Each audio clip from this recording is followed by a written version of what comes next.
لا حول ولا قوة الا باللہ العلی العظیم حسبنا اللہ ونعم الوکیل نعم المولا ونعم النصیر۔ بسم اللہ الرحمن الرحیم۔ الحمد للہ الذی ہدانا لہذا وما كنا لنہتدی لولا ان ہدانا اللہ لقد جاءت رسل ربنا بالحق۔ الصلاة والسلام والتحیۃ والاکرام علی النبی المکی المدنی القرشی الہاشمی الابتہی مولانا و مولا الثقلین جد الحسنین ابی القاسم محمد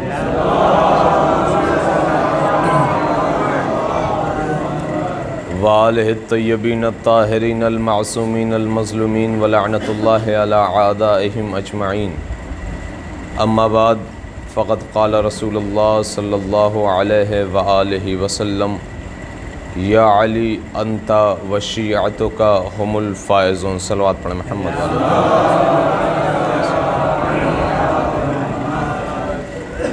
عزیزان محترم،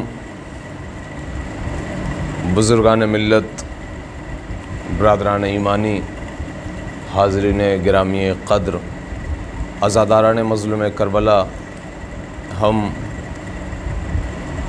خاک پائے اہل بیت اطہار علیہ السلام چند لمحوں کے لیے آپ سے روبرو ہیں۔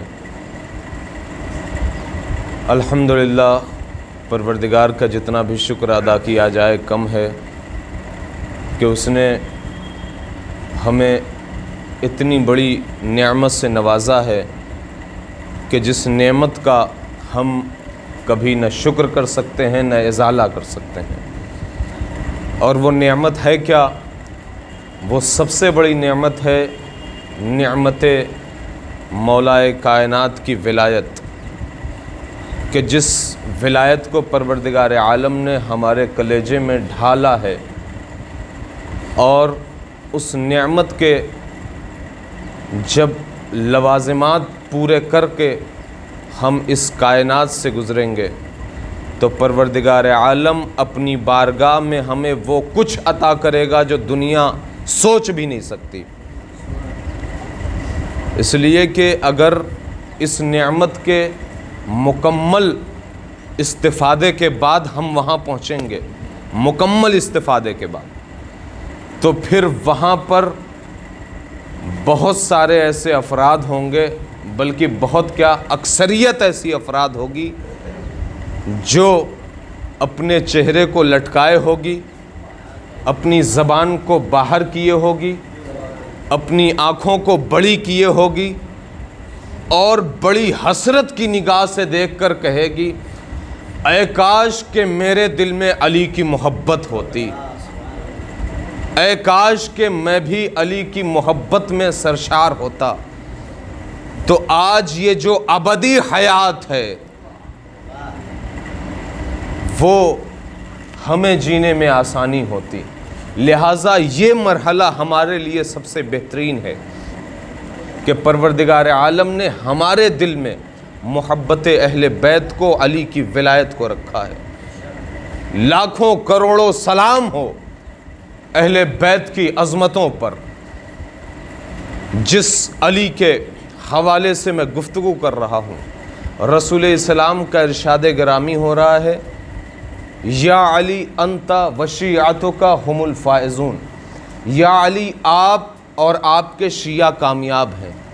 یہ ایک حقیقت ہے۔ رسول اسلام کی یہ حدیث ہمارے لیے ایک دلیل ہے، بلکہ پوری امت مسلمہ کے لیے دلیل ہے۔ لیکن جو صرف یا رسول اللہ کا نعرہ تو لگاتے ہیں لیکن علی کی تمام حدیثوں پر عمل نہیں کر پاتے، افسوس ہے کہ وہ صرف یا رسول اللہ تو کہتے ہیں، لیکن اے کاش کہ اس حدیث کو غور سے پڑھ لیتے تو شاید ان کی بھی زندگی میں علی کی ولایت ہوتی، لیکن وہ اتنی بڑی نعمت سے خالی ہیں، وہ بغیر نعمت کے یہاں سے گزریں گے۔ عزیزان محترم، ہم سب علی کے چاہنے والے ہیں، اور علی کا چاہنے والا کامیاب و کامران ہے، اس دنیا میں بھی کامیاب، آخرت میں بھی کامیاب۔ لیکن عزیزان محترم ایک جملہ عرض کر رہا ہوں آپ کی سماعتوں کے نظر کہ کیا ہم اپنی زبان سے صرف علی علی کریں، اپنی زبان سے ہم کہیں کہ ہم اہل بیت کے چاہنے والے ہیں، ہم ولایت پہ عقیدہ رکھتے ہیں، تو کیا ہماری کامیابی ممکن ہے؟ ہر شخص یہی کہے گا کہ نہیں، کوئی بھی محبت کرنے والا صرف دعویٰ کرے گا تو دنیاوی لوگ بھی اسے قبول نہیں کریں گے۔ تو جب دنیاوی لوگ اسے قبول نہیں کریں گے تو پھر وہ خدا کیوں قبول کرے گا کہ جو ہر مقام پر عمل مانگتا ہے؟ لہٰذا اس نے جو کچھ بھی عطا کیا ہے ان سب کے عوض میں اس نے عمل مانگا ہے، حتیٰ کہ اس نے اجر رسالت میں بھی محبت اہل بیت کو مانگ دیا۔ سب سے بڑی اجرت جو پروردگار عالم نے مانگی ہے اس میں بھی سب سے سستا سودا انسانوں سے کیا ہے۔ سب پوری توجہ رہے اس جملے پر، سب سے بڑا سودا جو پروردگار عالم نے انسانوں کے ساتھ کیا ہے، سب سے بڑا سودا، لیکن سب سے سستا سودا ہے انسانوں کے لیے، اور اس میں بھی انسان ناکام ہو گیا۔ توجہ ہے نا، اس میں بھی انسان ناکام ہو گیا۔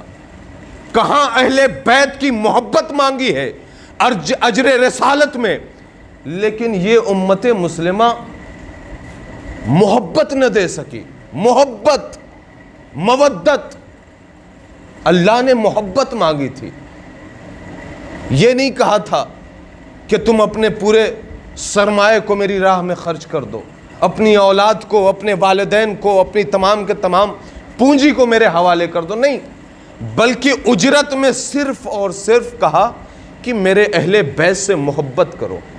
لیکن یہ مسلمان اتنا کم ظرف نکلا، اتنا کم ظرف نکلا کہ خدا کو ایک محبت نہیں دے سکا، ایک محبت نہیں دے سکا۔ ہم اور آپ ہر وقت، ہر لحظے، زندگی کے ہر لمحے میں کہتے ہیں کہ بھائی محبت دو گے تو محبت ملے گی۔ جب تم نے اہل بیت کی محبت خدا کو نہیں عطا کیا تو تم آج جنت کا کیوں اشتیاق رکھے ہوئے ہو؟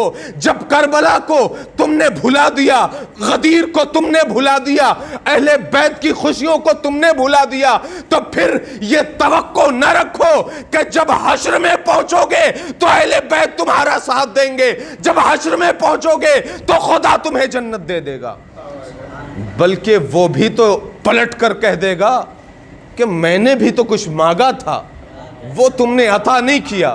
تو اب وہاں پر پروردگار عالم کہے گا کہ آؤ علی والوں، جس نے اجر رسالت ادا کیا ہے، جس کے دل میں ولایت علی ہے، اور تمہارے لیے جنت بنائی گئی ہے، اور تمہارے لیے یہ نعمات جنت ہیں، اور تمہارے لیے یہ تمام کے تمام حور و غلمان ہیں۔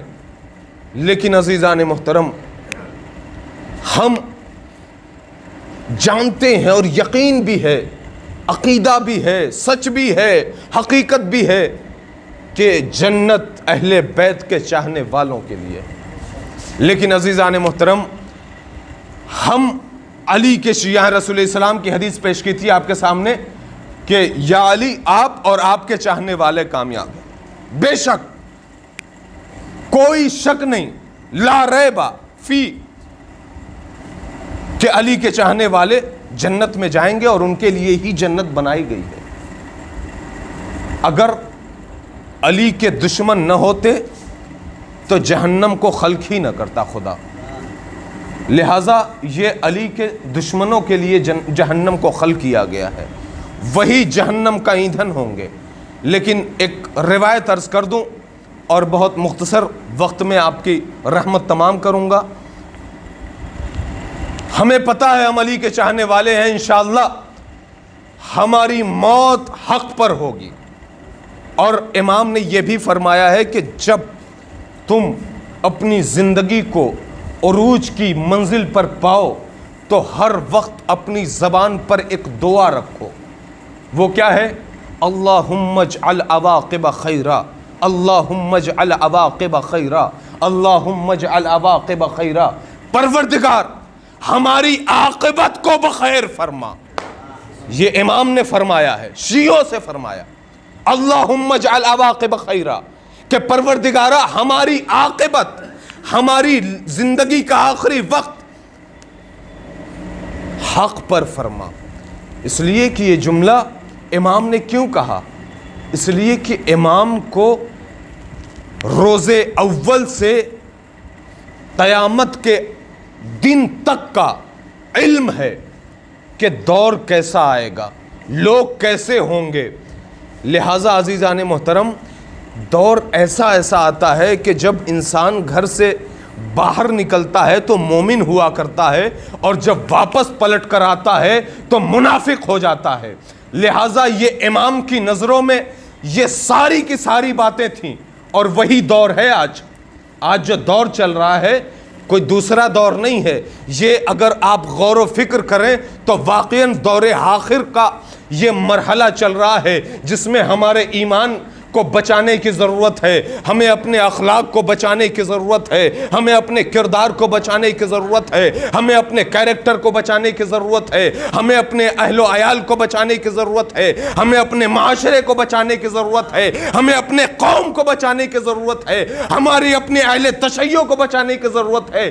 اس لیے کہ آج جو دور ہے، ہماری تشیع میں ایسے فرقے ہیں، ایسے افراد ہیں کہ جو ایک زبان ہو کر نہیں بات کرتے، بلکہ کوئی اہل بیت کو کہتا ہے کہ ان کی صرف عزاداری کرو، کوئی کہتا ہے کہ کوئی صرف ان کا کہنا مان کر نماز ادا کرو، کوئی یہ کہتا ہے کہ اپنے اندر انسانیت پیدا کر لو، یہی بہت ہے کامیاب ہونے کے لیے، کوئی کہتا ہے کہ اپنے اہل و عیال کے سامنے اچھی زندگی پیش کر لو، یہی کافی ہے، کوئی کہتا ہے کہ تمام انسانیت کا درد کلیجے میں رکھ لو، یہی کافی ہے۔ نہیں عزیزان محترم، کوئی ایک بھی کافی نہیں ہے، بلکہ آپ کو اگر سچا عزادار بننا ہے تو یہ تمام کے تمام خوبیاں لانے کی ضرورت ہے۔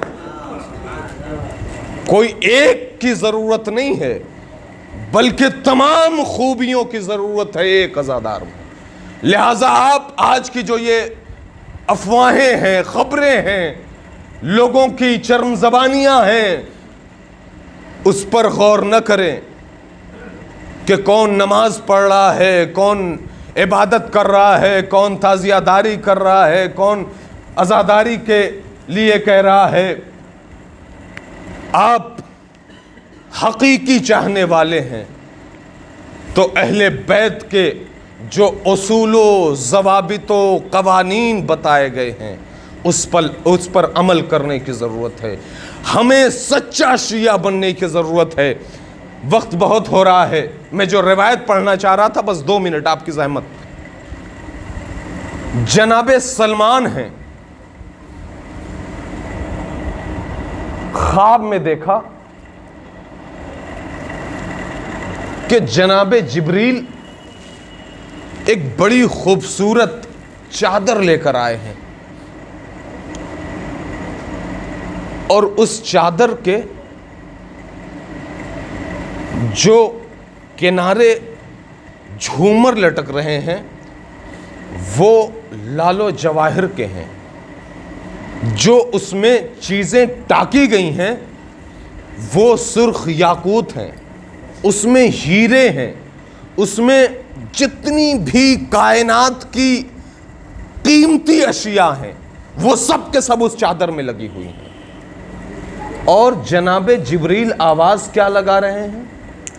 جناب جبریل کہہ رہے ہیں، آؤ کائنات کے لوگوں، جس کو لینا ہے یہ چادر لے لے، جس کو چاہیے یہ چادر لے سکتا ہے، لیکن قیمت ادا کر دے۔ جو بھی اس چادر کی قیمت ادا کر سکتا ہے وہ اس چادر کی قیمت ادا کر کے لے سکتا ہے، اور اگر اپنے اعتبار سے خریدنا چاہتا ہے تو آئے اپنے اعتبار سے خریدے۔ جناب سلمان نے خواب میں دیکھا جبریل نے چادر کو عرش سے پھیلا دیا، پوری کائنات کے سامنے، کائنات تک رہی ہے، کائنات دیکھ رہی ہے، چادر ہے، خوبصورت ہے، ہیرے جواہرات لگے ہیں، لالو گوہر لگے ہوئے ہیں، اس میں تمام کے تمام بزرگ اور بڑے اور قیمتی اور بہت ہی گراں قدر پتھر جڑے ہوئے ہیں۔ لوگوں نے ایک مرتبہ، سلمان کہتے ہیں، لوگوں نے کہا جبریل مجھے اس طرف کی چادر کاٹ کے دے دو، جبریل مجھے اس طرف کی چادر کاٹ کے دے دو، جبریل مجھے یہ بیچ کا حصہ دے دو، جبریل مجھے یہ جہاں پر سرخ یاقوت لگا ہے وہ حصہ عطا کر دو، میں اجرت دینے کے لیے تیار ہوں۔ جناب سلمان پریشان ہو گئے، کیا ماجرا ہے؟ خواب سے بیدار ہوئے، اٹھے، رسول کی خدمت میں پہنچے، اور پہنچنے کے بعد ایک مرتبہ رسول سے دستے ادب جوڑ کر کہا، یا رسول اللہ، یا نبی اللہ، یا طٰہٰ، یا یاسین، یا مزمل، ایک سوال ہے، بڑا اہم ہے، بڑی بے چینی ہے، دل میں بڑی کھلبلی ہے۔ رسول نے کہا سلمان کیا بات ہے؟ جناب سلمان نے کہا مولا میں نے ابھی خواب میں دیکھا ہے ایسے ایسے واقعات ہو رہے ہیں، اور میری سمجھ میں نہیں آتا کہ یہ چادر کیا ہے، یہ دنیا والوں کی تجارت کیا ہے، اور جبریل کا یہ پیغام کیا ہے۔ رسول السلام کو پورا واقعہ سنایا، اور سنانے کے بعد ایک مرتبہ رسول نے اب جناب سلمان کے خواب کی تعبیر بیان کرنا شروع کی۔ تعبیر سنو گے؟ تعبیر سنیں گے آپ؟ رسول السلام نے جناب سلمان کو متوجہ کیا اور کہا سلمان، جناب جبریل جس چادر کو کائنات کے سامنے پیش کر رہے ہیں کہ لو یہ چادر تمہارے لیے ہے، اس میں قیمتی اشیاء بھی ہیں، قیمتی چیزیں بھی ہیں، وہ چادر اسلام ہے۔ توجہ رہے عزیزان محترم، رسول نے کیا کہا؟ جبریل جو چادر پیش کر رہے ہیں کائنات کو، وہ چادر اسلام ہے، اسلام، مکمل اسلام، جس میں ہیرے جواہرات لال و گوہر تمام کے تمام پتھر لگے ہوئے ہیں، وہ اسلام کے تمام قیمتی لوگ ہیں جو اس چادر میں جڑے ہیں۔ توجہ نہیں کر رہے عزیزان محترم، بڑی قیمتی روایت آپ کی سماعتوں کے نظر کر رہا ہوں۔ وہ چادر اسلام ہے، اس چادر میں تمام کے تمام جو قیمتی اشیاء ہیں وہ کوئی اور نہیں ہے، وہ اسلام پر مر مٹنے والے وہ تمام کے تمام قیمتی لوگ ہیں۔ اب جناب سلمان نے کہا یا رسول اللہ میں ابھی سمجھ نہیں پایا، ابھی آپ کی جو مکمل بات ہے وہ ابھی میرے ذہن میں نہیں آ سکی۔ رسول نے کہا ابھی بات مکمل نہیں ہوئی ہے۔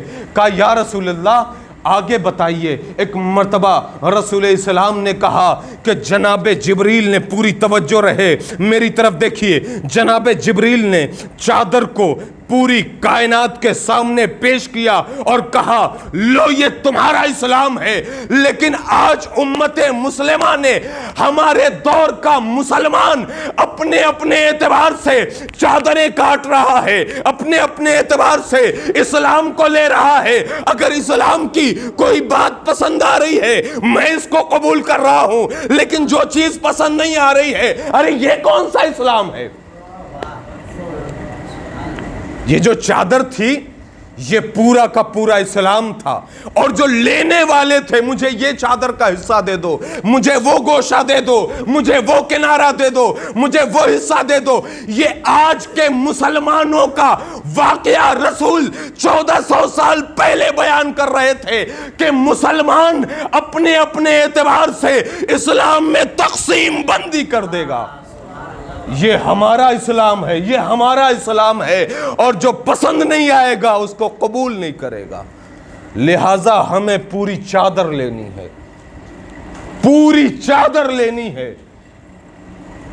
ظاہر ہے پوری چادر میں تمام کے تمام قیمتی اشیاء لگی ہیں نا، تو ظاہر ہے آپ کیوں کسی ایک چیز کو لیں گے جو آپ کو پسند ہے؟ مثلا آپ کو ہیرے پسند ہیں تو آپ صرف ہیرے لیں گے، آگے سرخ یاقوت بھی تو ہے، آگے لالو جواہر بھی تو ہیں، آپ کو وہ کیوں نہیں پسند ہے؟ اب جملہ یہاں پر جو مکمل ہونا ہے وہ مکمل کر کے ربط مصائب دوں گا کہ جناب جبریل کی پھیلائی ہوئی چادر ہم اور آپ مکمل لینا چاہتے ہیں یا ادھوری لینا چاہتے ہیں؟ ایسا نہ ہو کہ رسول نے کہا کہ امت مسلمہ ایسا دور آئے گا کہ اسلام کا بٹوارا کر لیں گے، ایک کہے گا ہاتھ کھول کے پڑھو، ایک کہے گا ہاتھ باندھ کے پڑھو، ایک کہے گا بسم اللہ قرآن کا جز ہے، ایک کہے گا بسم اللہ قرآن کا جز نہیں ہے، ایک کہے گا بسم اللہ نماز کے الحمد میں واجب ہے، ایک کہے گا الحمد میں بسم اللہ نہیں ہے، ایک کہے گا والناس کے جانے کے بعد آمین کہنا ہے، ایک کہے گا آمین کہنا حرام ہے۔ لہٰذا اس طریقے سے بٹوارے کے چکر میں نہ پڑنا۔ جو اہل بیت کا حقیقی اسلام ہے، جو جناب جبریل نے پیش کیا ہے، وہ مکمل اسلام لینا۔ ایک صلوات پڑھے محمد والے۔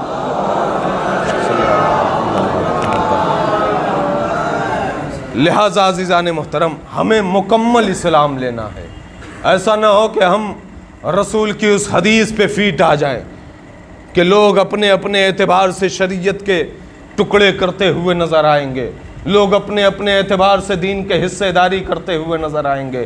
نہیں عزیزان محترم، ہم وہ امت مسلمہ کے لوگ نہیں ہیں، ہم ان امتیوں میں سے ہیں کہ جنہوں نے رسول کا بھی خیال کیا، جنہوں نے علی کا بھی خیال کیا، جنہوں نے فاطمہ کا بھی خیال کیا، جنہوں نے فاطمہ کے لال کا بھی خیال کیا، اور خیال ایسے ہی نہیں کیا کہ صرف دعوے کرتے رہا، بلکہ ہم دعوے میں سچے ہو کر، عزادار بن کر، اکٹھا ہو کر، جمع ہو کر اہل بیت کا تذکرہ کر کے بتاتے ہیں کہ ہم اہل بیت کے حقیقی چاہنے والے ہیں۔ ہم وہی چاہنے والے ہیں کہ جس کے لیے رسول نے کہا ہے یا علی انتا وشیتک ہم الفائزون، یا علی آپ اور آپ کے چاہنے والے کامیاب، آپ کے چاہنے والے کامیاب ہیں۔ شکر ہے پروردگار کا کہ رسول نے ہمیں کامیابی کی سند عطا کر دی۔ سلام ہو اس رسول پر، سلام ہو اس سیدہ پر، سلام ہو اس علی پر، سلام ہو اس رسول کی خاندان پر، سلام ہو اس حسین پر کہ جو اسی دین کو بچانے کے لیے، جس دین کو لوگ ٹکڑے ٹکڑے کر رہے ہیں، جس دین کو لوگ اپنے اپنے اعتبار سے بانٹ رہے ہیں، اس دین کو بچانے کے لیے، اس دین کی بقا کے لیے، وہ دین کسی سمندر کے بھنور کی نظر ہو رہا تھا، لیکن حسین نے اسے ساحل عطا کیا ہے، اور وہ حسین اتنا عظیم حسین ہے کہ اپنے پورے کنبے کی قربانی عطا کر دی، لیکن دین کو بچا لیا۔ حسین نے رسول کے وعدے کو مکمل کر دیا۔ عزیزان محترم، جب دین کی بات آئی تھی تو امام نے یہی تو کہا تھا کہ یا رسول اللہ، آپ نے جس دین پہ بڑی مشقتیں اور بڑی زحمتیں برداشت کی ہیں، میں ہر کوشش کر دوں گا۔ تو کہا کہ تمہیں قربانیاں دینی پڑیں گی۔ امام نے یہی کہا تھا، خدا کے دین کے لیے اگر میرے کڑیل جوان کا سینہ بھی پیش کرنا پڑے تو میں دینے کے لیے تیار ہوں۔ اور یہی ہوا جب کربلا میں امام حسین کے سامنے کڑیل جوان علی اکبر آیا، آنے کے بعد کہا بابا بابا ہمیں بھی مرنے کی اجازت دے دیجیے۔ حسین نے ایک مرتبہ کہا پھوپھی اماں سے اجازت لے لو۔ علی اکبر اجازت لے کر واپس آئے، حسین نے روانہ کیا۔ ایک مرتبہ حسین نے جب روانہ کیا ہے تو علی اکبر چند قدم آگے بڑھنے کے بعد کانوں میں کوئی آہٹ آئی، کانوں میں کوئی آواز آئی۔ کیسی آواز تھی؟ ایسی آواز تھی جیسے پیچھے سے کوئی چلا آ رہا ہے، کوئی آواز دے رہا ہے۔ ایک مرتبہ میرے مولا علی اکبر نے پیچھے مڑ کر دیکھا، کیا دیکھا؟ میرا ضعیف باپ کمر کو پکڑ کر پیچھے پیچھے چلا آ رہا ہے۔ علی اکبر زین سے اترے اور زمین پر اترنے کے بعد بابا سے کہا، بابا آپ نے تو مجھے رخصت کر دیا تھا، اب آنے کی وجہ کیا ہے؟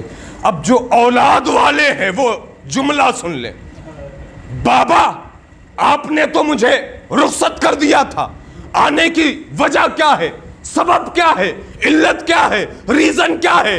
امام نے کہا، اے علی اکبر، اے کاش کہ تو صاحب اولاد ہوتا۔ جزاک اللہ آزادارو، علی اکبر پہ رو رہے ہو، یہاں جوانوں کا مجمع ہے، حسین کا کلیل جوان جا رہا ہے مقتل میں۔ بابا آپ تو رخصت کر چکے تھے، آنے کی وجہ کیا ہے؟ بیٹا صاحب اولاد ہوتے تو پتا ہوتا کہ باپ کے دل میں اولاد کی محبت کیا ہوتی ہے۔ پیار کیا، علی اکبر کو روانہ کیا، علی اکبر چلے، میدان میں پہنچے، رجس پڑھی، علی اکبر نے بتا دیا کہ میں علی کا پوتا ہوں، علی کا پوتا ہوں، علی کا پوتا ہوں۔ اگر میرے سامنے تلوار لے کر آؤ گے تو یہ سمجھ لینا کہ ذوالفقار کا وارث میں بھی ہوں۔ علی اکبر نے ایسی جنگ کی ہے کہ واقعاً معرکہ پڑھنے کے قابل ہے۔ علی اکبر رجس بھی پڑھ رہے ہیں، تلوار بھی چلا رہے ہیں، دشمن پر حملہ بھی کر رہے ہیں، دشمن کو فنار بھی کر رہے ہیں۔ لیکن ہاں عزیزان محترم، ایک مرتبہ یہی علی اکبر ہیں کہ جب وقت آخر آیا اور جب کہیں سے علی اکبر پر وار نہ ہو سکا تو ایک ظالم نے لوگوں سے کہا کہ یہ علی کا پوتا ہے، یہ ایسے قابو میں نہ آئے گا، اسے پیچھے سے وار کرو، پیچھے سے وار کرو، پیچھے سے وار کرو۔ لیکن ظاہر ہے کہ پورا کا پورا مجمع جب علی اکبر کو گھیر لیتا ہے تو ایک مرتبہ ارے سامنے سے ایک شکی نے علی اکبر کی طرف تیر چلایا۔ ارے تیر کو جب سینے میں پیوست دیکھا، علی اکبر زین سے زمین پر آئے اور آنے کے بعد اپنے بابا کو یاد کیا۔ علی اکبر کو پتا تھا کہ میرا بابا لاشیں اٹھا اٹھا کے تھک چکا ہے، میرا بابا صبح سے بڑا تھک گیا ہے، میرا بابا اب تک بڑا چور چور ہو چکا ہے زخموں سے۔ لہٰذا علی اکبر نے اپنے بابا کو مدد کے لیے نہیں بلایا بلکہ کہا، السلام علیکہ یا بتا، السلام علیکہ یا ابن رسول اللہ۔ حسین پہنچے۔ کیسے پہنچے؟ جملہ سنو گے، بس 2 جملہ ہے، یہیں پر مصائب تمام ہو جائے گا۔ حسین علی اکبر کی طرف دوڑ رہے ہیں۔ روایت لکھتی ہے کہ کبھی حسین گرتے ہیں، کبھی اٹھتے ہیں، کبھی گرتے ہیں، کبھی اٹھتے ہیں۔ روایت کہتی ہے کہ حسین بار بار اٹھتے ہیں، گرتے ہیں، اور جب اٹھ نہ پائے تو علی اکبر کی آواز پر امام حسین گھٹنیوں کے بل چلتے ہوئے جاتے ہیں۔ کیسے چل رہے ہیں؟ روایت کہتی ہے حسین بچوں کی طرح علی اکبر کے پاس پہنچے۔ ہاں آزاداروں، لیکن جب علی اکبر کے پاس پہنچے، زانوں پہ سر رکھا اور رکھنے کے بعد کہا، بیٹا ایک ہاتھ سینے پر کیوں ہے؟ علی اکبر نے کہا، بابا میرے سینے میں برچھی کی انی ہے۔ علی اکبر نے جیسے ہی کہا، امام نے ہاتھوں کو ہٹایا، ہٹا کر برچھی کی انی دیکھی۔ اب یہاں پر جملہ سن لینا، کلیجہ تھام لینا، اس لیے کہ اب علی اکبر کا کلیجہ سینے سے باہر آنے والا ہے۔ علی اکبر کا ایک مرتبہ ہاتھ ہٹانے کے بعد حسین نے برچھی کی انی کو پکڑا اور پکڑنے کے بعد ایک ہاتھ زمین پر رکھا اور رکھنے کے بعد ایک مرتبہ فرات کا رخ کرتے کرتے امام حسین نے نجف کا رخ کیا اور ایک مرتبہ یا علی مدد کہا. اب جو ہاتھ کو وہاں سے برآمد کیا ہے، ارے انی کو نکالا تو انی کے ساتھ علی اکبر کا کلیجہ باہر آ گیا. علی اکبر کی روح قفس عنصری سے پرواز کر گئی. حسین جوان فرزند کا لاشا ہاتھوں پر لے کر کبھی آگے بڑھتے ہیں، کبھی ٹھہر جاتے ہیں، آواز دیتے ہیں، بنی ہاشم کے بچوں آؤ. یہ جوان فرزند کا لاشا یہ بوڑھے باپ سے نہیں اٹھ رہا ہے. ہاں عزاداروں، کیسے اٹھتا؟ اس لیے کہ اتنا گہرا زخم لگا تھا حسین کے کلیجے میں علی اکبر کی قربانی کا کہ حسین اب چل نہیں سکتے تھے. حسین کی آنکھوں کی روشنائی ختم ہو رہی تھی. ہاں عزاداروں، روایت سن لو، قیامت کی روایت ہے. گریہ جتنا کرنا ہو کر لینا اس روایت پر. مجھے امید ہے کہ اس روایت پر تمہاری آنکھیں اشکبار ہو جائیں گی. ایک خطیب تھا، اس نے مصائب پڑھا. مصائب پڑھنے کے بعد وہ سویا، خواب میں دیکھا کہ خواب میں امام حسین ہیں اور تمام اہل حرم ہیں اور تمام شہدائے کربلا ہے. ایک مرتبہ امام حسین کو دیکھا. کیا دیکھا؟ کہ حسین کے جسم پر، حسین کے بدن پر بہت زخم ہے، بہت زخم ہے، بہت زخم ہے. اتنے زخم ہیں کہ جسم کا کوئی حصہ باقی نہیں ہے. خطیب رونے لگا دیکھ کر. ایک مرتبہ خطیب کہتا ہے، اے شہزادی، حسین کے زخموں کا مرہم کیسے معین ہوگا؟ ایک مرتبہ میری شہزادی کہتی ہیں کہ جب تو مجلس پڑھتا ہے، عزادار روتے ہیں تو حسین کے زخموں کا مرہم بنتا ہے. عزادار روتے ہیں، حسین کے زخموں کا مرہم بنتا ہے. حسین کا وہ ذاکر اٹھا، پھر سے جب دوسرے دن کی مجلس پڑھا اور مجلس پڑھنے کے بعد جب پھر سے سویا ہے تو خواب میں کیا دیکھا کہ امام حسین ہیں لیکن جسم کے تمام زخم بھر چکے ہیں. جسم کے تمام زخم بھر چکے ہیں. ذاکر ذرا سا خوش ہوا کہ چلو کم از کم میرے مولا، میرے آقا کا زخم بھر گیا. لیکن اچانک ذاکر نے ایک زخم دیکھا. توجہ رہے، ذاکر نے ایک زخم دیکھا. کیا دیکھا؟ امام حسین کا جسم کا ہر زخم بھرا ہوا ہے، لیکن امام حسین کے سینے پر ایک کاری زخم لگا ہوا ہے، ایک بڑا زخم لگا ہوا ہے. ذاکر رونے لگا، کہنے لگا مولا ارے یہ کیسا زخم ہے؟ کہے ذاکر نہ پوچھ، ارے جب سے علی اکبر کے کلیجے میں آنے لگی ہے میرا یہ زخم نہیں بھرتا. ارے جتنے بھی عزاداروں کے آنسو آ جائے سارے زخم بھر جاتے ہیں، لیکن علی اکبر کا زخم جو لگا ہے وہ زخم نہیں بھر سکتا. اس لیے کہ جب بھی کوئی علی اکبر کا تذکرہ کرتا ہے تو میرا زخم تازہ ہو جاتا ہے، مجھے یاد آ جاتا ہے علی اکبر کا وہ ایڑیاں رگڑنا، علی اکبر کا وہ یاد کرنا. انا للہ و انا الیہ راجعون. رضم بقضائہ